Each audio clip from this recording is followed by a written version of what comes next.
is the point last year where you guys started running the ball really well, it seems like. Any signs that you guys are ready to reassert that at this point after what you've been through? I mean, you've run the ball well. We ran it pretty well. You did. 2 weeks in a row, right? You did. There's only 1 week we really haven't run it well, and that was last week. Right. But hope to. Yes, I mean that would be nice to be able to, establish the run and be able to mix things up with run and play action and so on and so forth. Yeah. So again, it comes down to execution, and it's not like we waited till this time of year and say, okay, now let's kick the run game in. It's something we've always tried to get done. And I thought, for the most part, we've done a pretty decent job. Obviously, last week was not, but. What do you do with Gallus this week? Does he start? He won't start, but he'll play. Okay. He came out of last week okay? Yeah, he was fine. Yeah.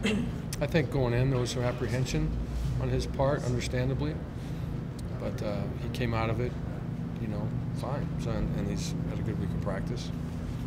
So actually, I shouldn't say he won't start. It will depend on, as we sit down now and talk about that, how the week went and how Adcock's feeling health-wise and stuff like that. Is he nicked up?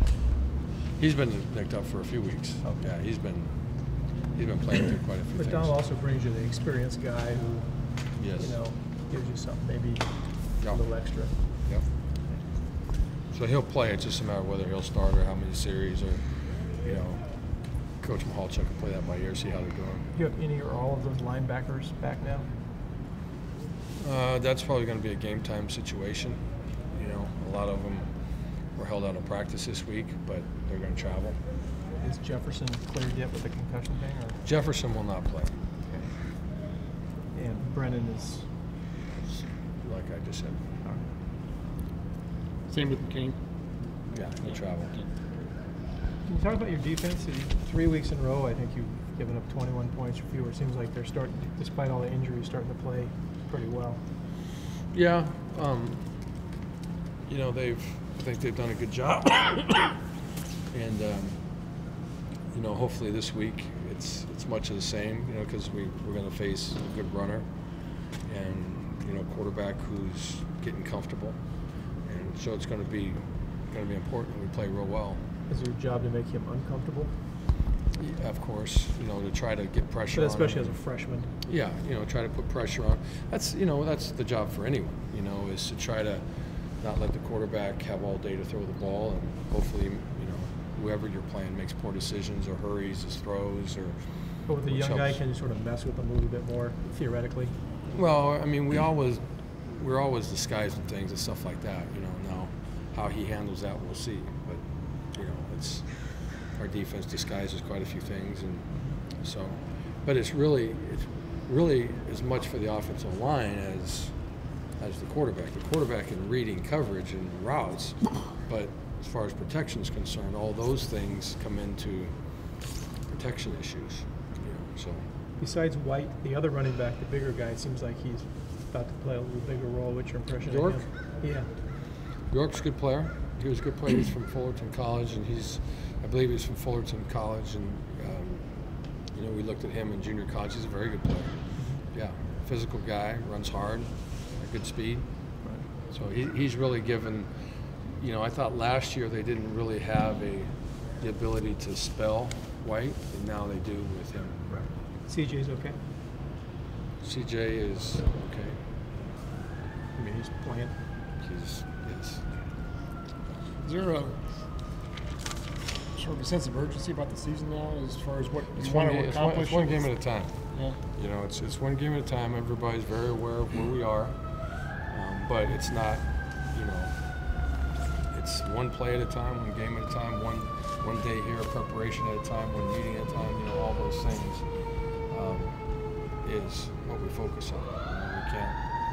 We're not talking about the big picture. You got to take care of what's at hand. You guys seem to get that too. Forbes was in the other day and said we can't beat Oregon or Oregon State this week. We can only beat Utah. Yeah, I mean that's who we're playing, and it is. It's really 1 week at a time. And I think our team's been pretty good at focusing on that, and trying to stay in that mindset. You've played pretty well with 2 night games you had. It's going to be a hostile place, you said, but is that environment giving you anything? Well, no, I mean, nighttime's one thing, but this will be a different place than Washington State was. You know, Washington State's always hostile, but this place is different. This place is 20,000 more people, right? and they never, you know, it doesn't matter what their record is, or it doesn't matter anything. They are passionate about what they do, and you just watch game tape, and you just see the fans bouncing up and down in the stands, and you know, so they're really into it. And Have you ever been there? Coach a game there or not? Mm-hmm. Oh, you Yeah, have? back when Back in 2003, Aaron right? was here. Oh, that's right. That was there. Yeah. That's the only time I've been there. But it's very, very loud, and they're very into it. And They're all wearing black on Saturday. yeah, that's what I meant by Halloween, by the way.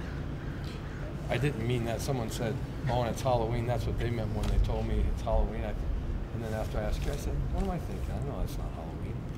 And then so I asked that person. I said, "What did you mean by saying it's on Halloween?" He says, "Because it's all black. It's a blackout." So so they'll be ruckus for sure. Well, that'd be one of the more ridiculous places to play. One of the more tougher environments that you will have gone to this year. Yeah. I believe it will. I believe it will. You know, I think it ranks right up there with the Oregons and, you know, things like that. I mean, their fans are just so into it, and they never stop. You know, some places go up and down, you know, type of thing. But this stays at a high pitch most all the time. From my experience being there before, and then watching the game tape. So I'm sure when they're bouncing up and down, they're probably yelling too. Like I said, I couldn't hear the game tape. Can't hear what's going on, but I'm sure when they're like that, they're yelling as well. And as many illegal procedures as people get, there's a lot of illegal procedure penalties there. A lot of them. That's indicative of noise. Yeah. Will your no huddle offense be helpful in that regard, as far as avoiding the legal procedure, or not? Well, Is there any coordination there? it still comes down to, you know, making sure the communication's right. And, you know, I don't know that it will help or hurt one way or the other, but I just know we have to be disciplined and try to make sure that we're not jumping the gun, because it's, you know, I watched the BYU game and they had, I mean, numerous, I don't know how many times, a lot. Caused us to see a lot of problems early in the game, fumbled snaps and things happening early, and so it happens a lot.